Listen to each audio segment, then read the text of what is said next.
શ્રી ગણેશાય નમઃ. હરે કૃષ્ણ.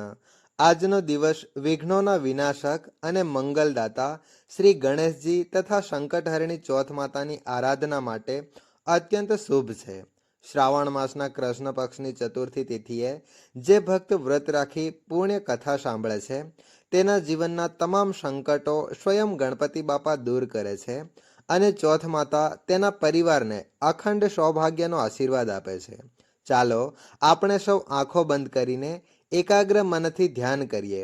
સિંહાસન પર વિરાજમાન ગજમુખ રાજાધિરાજ એકદંત કરમાં મોદક અને વરમુદ્રા દ્વારા આશીર્વાદ આપતા અને તેમના ચરણોમાં બિરાજમાન સંકટ નિવારણી ચોથ માતા, જેમના મસ્તક પર ચંદ્ર સમૂહ તેજ ઝળકે છે, મુખ પર કરુણાની ઝલક છે, એવા શ્રી ગણેશજી અને ચોથ માતાને શ્રદ્ધાપૂર્વક પ્રાર્થના કરીએ.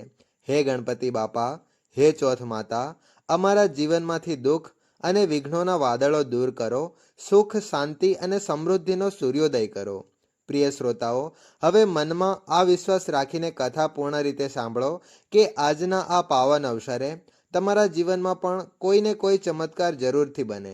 બધા પ્રેમથી બોલો, વિઘ્નહર્તા ગણેશ ભગવાનની જય, ચોથ માતાની જય. શ્રાવણ માસના વદ પક્ષની સંકટ ચોથના વ્રતની પૌરાણિક કથા મુજબ એક વખત દેવી પાર્વતીજીએ ભગવાન ગણેશજીને પૂછ્યું, હે પુત્ર, શ્રાવણ કૃષ્ણ ચતુર્થીને સંકટનાશક ચતુર્થી કહેવામાં આવે છે, તો એ દિવસે વ્રત કેવી રીતે કરાય છે, મને સમજાવો. ત્યારે ગણેશજીએ કહ્યું, હે માતે, શ્રાવણ કૃષ્ણ ચતુર્થી બધા જ સંકટોના નાશક, વિવિધ ફળદાયી અને સર્વસિદ્ધિ પ્રદાન કરનારી છે. પૂર્વમાં વર્ણવેલી વિધિથી જ પૂજા કરવી જોઈએ. હે દેવી, આ વ્રતમાં આહાર અંગે કેટલીક વિશેષતાઓ છે, તેને હું કહું છું. શ્રી કૃષ્ણજી કહે છે, હે યુધિષ્ઠિર, પુત્રની આવી વાતો સાંભળીને દેવી પાર્વતીજીએ ફરી પૂછ્યું, આહાર અને પૂજનમાં શું વિશેષતાઓ છે તે કહો. ત્યારે ગણેશજીએ કહ્યું, ગુરુ દ્વારા વર્ણવાયેલી પદ્ધતિ પ્રમાણે આ દિવસે ભક્તિભાવથી પૂજન કરવું જોઈએ. 12 મહિના દરમિયાન ભગવાન ગણેશજીની વિવિધ નામોથી પૂજા કરવી જોઈએ. વિનાયક, એકદંત, કૃષ્ણપિંગ, ગજાનન, લંબોદર, ભાલચંદ્ર, હેરંબ, વિકટ, વક્રતુંડ, આખોર્ત, વિઘ્નરાજ અને ગણાદીપ, આ 12 નામોથી વ્રતીને ગણેશજીની પૂજા કરવી જોઈએ. દરેક મહિને ક્રમશઃ એક એક નામથી પૂજા કરવી. ચતુર્થીના દિવસે સવારે નિત્યકર્મથી નિવૃત્ત થઈ વ્રતનો સંકલ્પ લેવો. ત્યારબાદ રાત્રે પૂજન અને કથાનું શ્રવણ કરવું. પૂર્વકાળમાં નલ નામના એક પુણ્યાત્મા અને યશસ્વી રાજા હતા. તેમની રૂપવતી રાણી દમયંતી તરીકે પ્રસિદ્ધ હતી.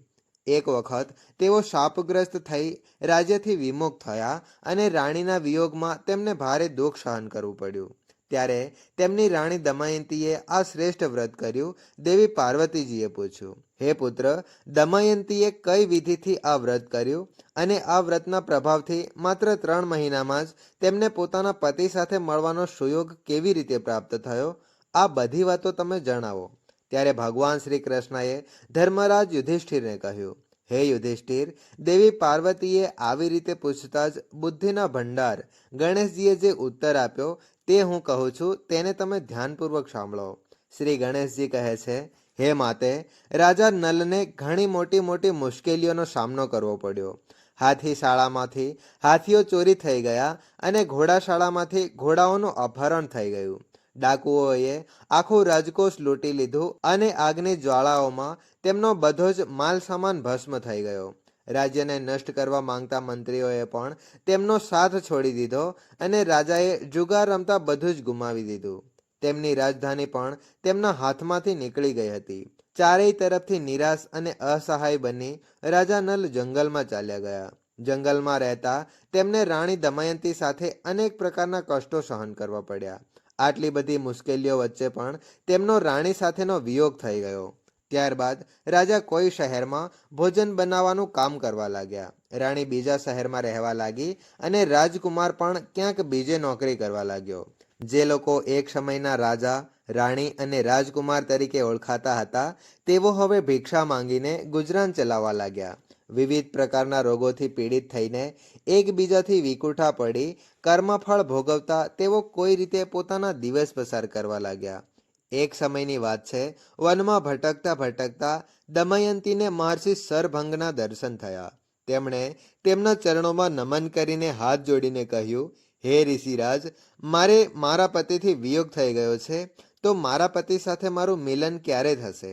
કયા ઉપાયથી મને હાથી ઘોડાઓથી સજ્જ ઘણી વસાહટ ધરાવતું શહેર મળશે?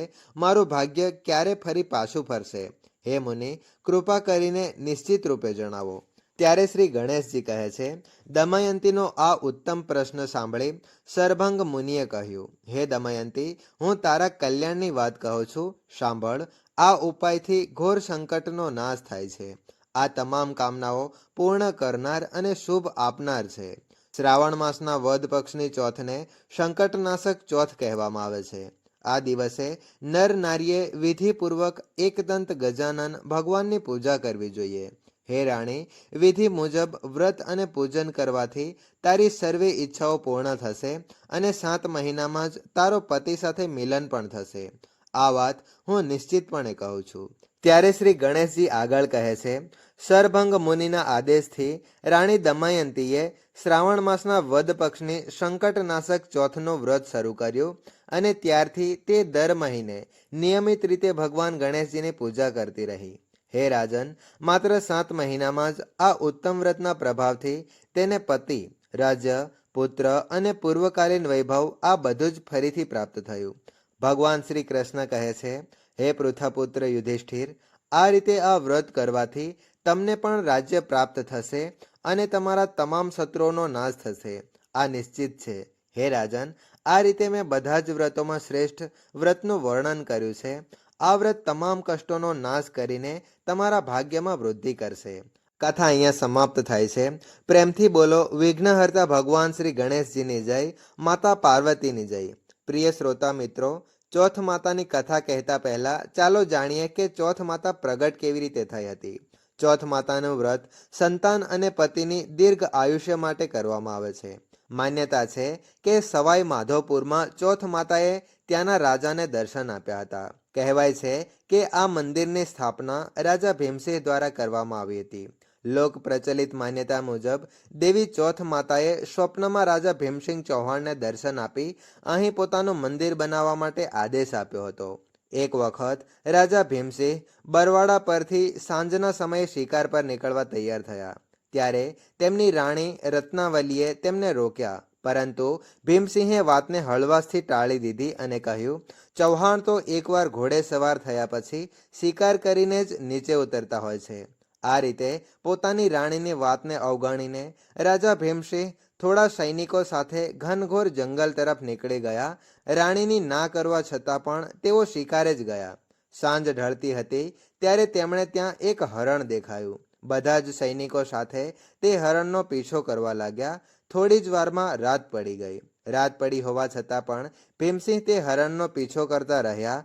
ધીમે ધીમે તે હરણ ભીમસિંહની નજરથી ઓझल એટલે કે દૂર થઈ ગયું અને ત્યાં જ સુધીમાં રાજા સાથેના સૈનિકો પણ રસ્તો ભૂલી ગયા. હવે રાજા સૈનિકોથી વિખૂટા પડી ચૂક્યા હતા. એકલા પડી જતા જ રાજા વ્યાકુળ થઈ ગયા, ખૂબ જ ગંભીર થઈ ગયા. ભટકતા ભટકતા તેમને ભારે ભૂખ અને તરસ લાગી. તરસના લીધે તેમનું ગળું સુકાઈ ગયું. તેમને ચારેય તરફ પાણી શોધ્યું, પરંતુ પીવાનું પાણી ક્યાંય ન મળ્યું. તેથી તરસથી વ્યાકુળ થઈને તેઓ જંગલમાં જ મૂર્છિત થઈને પડી ગયા. ત્યારે મૂર્છાની અવસ્થામાં રાજા ભીમસિંહને પંચાલા તલહારી વિસ્તારમાં ચોથ માતાની પ્રતિમા દેખાવા લાગી. થોડી વાર બાદ તેમણે જોયું કે ભયાનક વરસાદ શરૂ થયો અને વીજળી કડકવા લાગી. મૂર્છા મટી જતા રાજાને પોતાના ચારે તરફ પાણી જ પાણી દેખાવા લાગ્યું. ઘનઘોર જંગલમાં કોઈ પણ ન હતું. અચાનક ચમત્કાર થયો. ત્યાં પાણી હાજર થઈ ગયું અને રાજાએ પહેલા તે પાણી પીધું. પછી એ અંધકારભરી રાત્રિમાં એક દિવ્ય અને તેજસ્વી કન્યા તેમની નજરે પડી. તે કન્યા ત્યારે રમતમાં મગ્ન હતી. રાજાએ જ્યારે તેને આ ભયાનક જંગલમાં એકલી જોઈ ત્યારે પૂછ્યું, હે બાલિકે, તું આ જંગલમાં એકલી શું કરી રહી છે? તારા માતા પિતા ક્યાં છે? ત્યારે કન્યાએ તોતલી વાણીમાં કહ્યું, હે રાજન, પહેલા તમે કહો કે તમારી તરસ બુઝી કે નહીં. એવું કહીને તે કન્યા પોતાના અસલી દેવી રૂપમાં આવી ગઈ. ત્યારે રાજા તેમના ચરણોમાં પડી ગયા અને કહેવા લાગ્યા, હે આદિશક્તિ મહામાયા, મને આપ પાસેથી કશું જ નથી જોઈતું. જો તમે મારા પર પ્રસન્ન હોવ તો અમારા પ્રાંતમાં હંમેશા નિવાસ કરો. ત્યારે દેવી બોલ્યા, તથાસ્તુ, અને અદ્રશ્ય થઈ ગયા. રાજાને ત્યાં ચોથ માતાની પ્રતિમા મળી. એ જ ચોથ માતાની પ્રતિમા લઈને રાજા બરવાડા તરફ પરત ફર્યા અને બરવાડા પહોંચતા જ રાજાએ રાજ્યમાં સમગ્ર ઘટના વર્ણવી. ત્યારબાદ પુરોહિતોના પરામર્શ મુજબ સંવત 1451માં શ્રાવણ વદ ચોથના દિવસે બરવાડાના પર્વતની ટોચ પર વિધિ વિધાનથી તે પ્રતિમાની મંદિરમાં સ્થાપના કરવામાં આવી. એવું કહેવાય છે કે ત્યારથી આજ સુધી આ જ દિવસે અહીં ચોથ માતાનો મેળો ભરાય છે. સંકટ ચોથનું વ્રત હોય કે કરવા ચોથનું વ્રત હોય, લોકો મોટી સંખ્યામાં અહીં મંદિરમાં દર્શન કરવા આવે છે અને ભક્તોને ચોથ માતા પર સંપૂર્ણ વિશ્વાસ છે. કહેવામાં આવે છે કે આ મંદિર ખાસ કરીને વિવાહિત દંપતીઓ માટે છે. સુહાગણ સ્ત્રીઓ કરવા ચોથના તહેવાર પ્રસંગે અહીં પોતાના સુહાગની રક્ષા માટે પ્રાર્થના કરે છે. માન્યતા છે કે ચોથ માતા દેવી ગૌરીનું જ એક રૂપ છે અને તેમની પૂજા કરવાથી અખંડ સૌભાગ્યનું વરદાન મળે છે. સાથે જ દાંપત્ય જીવનમાં સુખ વધે છે અને પરિવારમાંના બધા જ સભ્યો સુખી તથા નિરોગી રહે છે. સંતાનની આયુષ્ય લાંબી થાય છે અને ચોથ માતાની કૃપાથી પરિવારમાં કદી કોઈ વિપત્તિ આવતી નથી. હવે સાંભળો ચોથ માતાની કથા. પ્રાચીન કથા અનુસાર એક વખત એક શેઠ અને શેઠાણી હતા. તેમને એક પુત્ર અને વહુ પણ હતા. વહુ સૌને ભોજન કરાવ્યા બાદ જ પોતે ભોજન કરતી. તેમની એક પડોશણ એવી હતી જે રોજ વહુને પૂછતી, વહુ, આજે શું બનાવ્યું અને શું ખાધું? ત્યારે વહુ કહેતી, ઠંડુ અને વાસી, પાછલા દિવસનું ઠંડુ ભોજન. એક દિવસ વહુના પતિએ આ સાંભળીને વિચાર્યું, આજે તો વિશેષ વાનગીઓ બનાવીએ, પછી જોશું કે પત્ની શું કહે છે. તેમણે વિવિધ પ્રકારના સ્વાદિષ્ટ ભોજન બનાવ્યા અને ઘરના બધા જ સભ્યો એક સાથે બેસીને ભોજન કર્યું. આજે પણ પડોશણે વહુએ એ જ પ્રશ્ન પૂછ્યો તો વહુએ ફરીથી કહ્યું, ઠંડુ અને વાસી.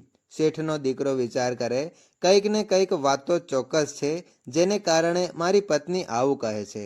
પછી તેને પોતાની પત્નીને પૂછ્યું, તું રોજ ઠંડુ અને વાસી ખાધું છે એવું કેમ કહે છે, જ્યારે આજે તો આપણે સૌએ મળીને અનેક જાતના પકવાન ખાધા હતા? ત્યારે તેમની પત્નીએ ઉત્તર આપ્યો, અમે સૌએ જે ખાઈ રહ્યા છીએ તે અમારા બાપ દાદાના કમાણે છે. માતાએ દીકરાને રોકવાનો પ્રયત્ન કર્યો, છતાંય દીકરાએ પોતે કમાવાનું નક્કી કરી લીધું. જવાના સમયે તેને પોતાની પત્નીને કહ્યું, હું જ્યાં સુધી કમાઈને ઘણું બધું ધન લઈને પાછો ન આવું ત્યાં સુધી તું ચૂલાની આગ બુઝવા ન દેતી. પછી એક દિવસ ચૂલાની આગ બુઝાઈ ગઈ. તે મનમાં જ ગભરાઈ ગઈ, ક્યાંક મારા પતિ પર કોઈ સંકટ તો નથી આવી ગયું ને? ઝડપથી વિચારીને કે પડોશમાંથી આગ લઈ આવીને ચૂલામાં મૂકી દઉં, તે પડોશમાં ગઈ. ત્યાં પડોશણ ચોથ માતાનું વ્રત પૂજન કરતી હતી. પડોશણે કહ્યું, બહેન, થોડી વાર પછી આવીને આગ લઈ જજે. વહુએ પડોશણને પૂછ્યું, તમે આ વ્રત શા માટે કરો છો? આથી શું મળે છે? ત્યારે પડોશણ બોલી, ચોથ માતાનું આ વ્રત કરવાથી અન્ન લક્ષ્મી મળે છે અને પોતાની મનોકામનાઓ પણ પૂર્ણ થાય છે. હવે વહુ પણ ચોથ માતાનું વ્રત કરવા લાગી. તે દિવાલ પર ચોથ માતાની પ્રતિમા દોરી અને તે દિવસે ઘી ગોળનું ચૂરમું બનાવી રાત્રે ચંદ્રમાને અર્ઘ આપીને ભોજન કરતી. તું દુકાન ખોલીને કંકુ કેસરના પગલિયા બનાવીને બેસી જા. આજે તારો બધો જ હિસાબ કિતાબ પૂર્ણ થઈ જશે. હવે ચોથ માતાએ જેવું કહ્યું હતું એ જ પ્રમાણે થયું. તેણે ઘરે જવાનું નક્કી કર્યું અને ગાડી ભરીને ધન દોલત લઈને નીકળી પડ્યો. માર્ગમાં એક મોટો કાળો નાગ ફણો ફેલાવીને બેઠો હતો અને બોલ્યો, આજે તો હું તને ડંખીશ જ, છોડવાનો જ નથી. તારું આયુષ્ય પૂરું થઈ ગયું છે. ત્યારે શેઠનો દીકરો બોલ્યો, આજે ચોથ માતાએ મને સ્વપ્ન આપ્યું છે, તેથી હું મારી પત્નીને મળવા ઘરે જઈ રહ્યો છું. ત્યાં મારી પત્ની મારો રાહ જોઈ રહી હશે અને બહુ જ ચિંતા કરતી હશે. હું તેને મળીશ અને પછી જરૂર પાછો આવીશ, ત્યારે તું મને કરડી લેજે. ત્યારે નાગ બોલ્યો, તું જો કસમ ખાઈને જાય તો જ હું તને જવા દઈશ. જો તું પાછો ના આવે તો હું તારા ઘરે આવીને તને કરડી જઈશ. આ રીતે સાહુકારનો દીકરો સાપને વચન આપી પોતાના ઘરે પહોંચી ગયો. ત્યાં સૌ સાથે આનંદપૂર્વક મળ્યા અને ભોજન કર્યા પછી એક ખૂણે ઉદાસ થઈને બેઠે રહ્યો. તેની પત્નીએ ઉદાસીનું કારણ પૂછ્યું તો પતિએ કાળા નાગની વાત જણાવી અને કહ્યું, જો હું તેની પાસે નહીં જાઉં તો ઘરે આવી અને મને કરડી જશે. તેની પત્ની બહુ જ ચતુર હતી અને તે બોલી, તમે ચિંતા ના કરો, તમે સૂઈ જાઓ, હું એક ઉપાય કરું છું. બીજી પર ઈતર એટલે કે સુગંધિત તેલ છાંટ્યું અને ત્રીજી પર ગુલાલ અને ફૂલ મૂક્યા. ચોથી પર કંકુ અને કેસર મૂક્યું. પાંચમી પર લાડુ પેંડા મૂક્યા અને છઠ્ઠી પર ગાદી અને ગાલીચો પાથર્યા. સાતમી પાયા પર દૂધથી ભરેલો કટોરો મૂકી દીધો. આ રીતે સાતેય પાયા સજાવીને તે ત્યાં બેસી રહી. અડધી રાત થતાં જ નાગ આવ્યો અને પાયા ચડવા લાગ્યો. પહેલા પાયા પર ચડતા રેતીમાં લોટા અને બોલ્યો. પહેલી પાયા પર ચડતા જ અડધી રાત થતાં જ નાગ આવ્યો અને પાયા ચડવા લાગ્યો. પહેલા પાયા પર ચડતા જ રેતીમાં લીસોટા માર્યા અને બોલ્યો, શેઠની વહુએ આરામ તો બહુ જ આપ્યો છે, પરંતુ શું કરું, વચનથી બંધાઈને અહીં આવ્યો તો છું. અડધી રાત થતાં જ નાગ આવ્યો અને પાયા ચડવા લાગ્યો. પહેલા પાયા પર રેતીમાં ચડ્યો અને બોલ્યો, શેઠની વહુએ આરામ તો બહુ જ આપ્યો છે, પરંતુ શું કરું, વચનથી બંધાઈને અહીં આવ્યો છું, તેથી તને કરડીશ તો જરૂર. આ રીતે નાગ સાતેય પાયા પર આરામ કરતો ગયો અને દરેક વખતે કહેતો ગયો, કરડીશ તો હું જરૂર જ. તે રૂમમાં પ્રવેશવાનો હતો ત્યાં ચોથ માતાએ વિચાર્યું, જો હું તેને નહીં બચાવું તો દુનિયામાં ધર્મ, કર્મ અને વ્રત પૂજનને કોણ માનશે? ત્યારે ગણેશજી, ચંદ્રમાજી અને ચોથ માતાએ શાહુકારના દીકરાને બચાવવાનો વિચાર કર્યો. ચંદ્રમાએ પ્રકાશ કરી દીધો. ચોથ માતાના ઢાલ બની ઊભી રહી ગઈ. તલવાર લઈને નાગને મારી નાખ્યો અને ઢાલથી ઢાંકી દીધો. વહુ પણ થાકી હારીને સૂઈ ગઈ.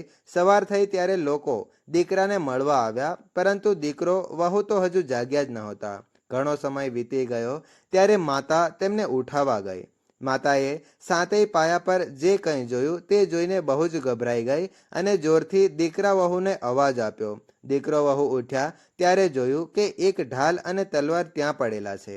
હવે ઢાલ ઊંચી કરી તો એ જ કાળો નાગ મરેલો પડેલો હતો. દીકરા વહુએ વિચાર્યું, આજે તો ધર્મ અને કર્મ જ કામે આવ્યા. ભગવાન શ્રી ગણેશજી અને ચોથ માતાએ અમારી રક્ષા કરી. હે ચોથ માતા, જેમ તમે શેઠના દીકરા વહુને રક્ષા કરી તેમ સૌની રક્ષા કરજો. પ્રેમથી બોલો, ચોથ માતાની જય.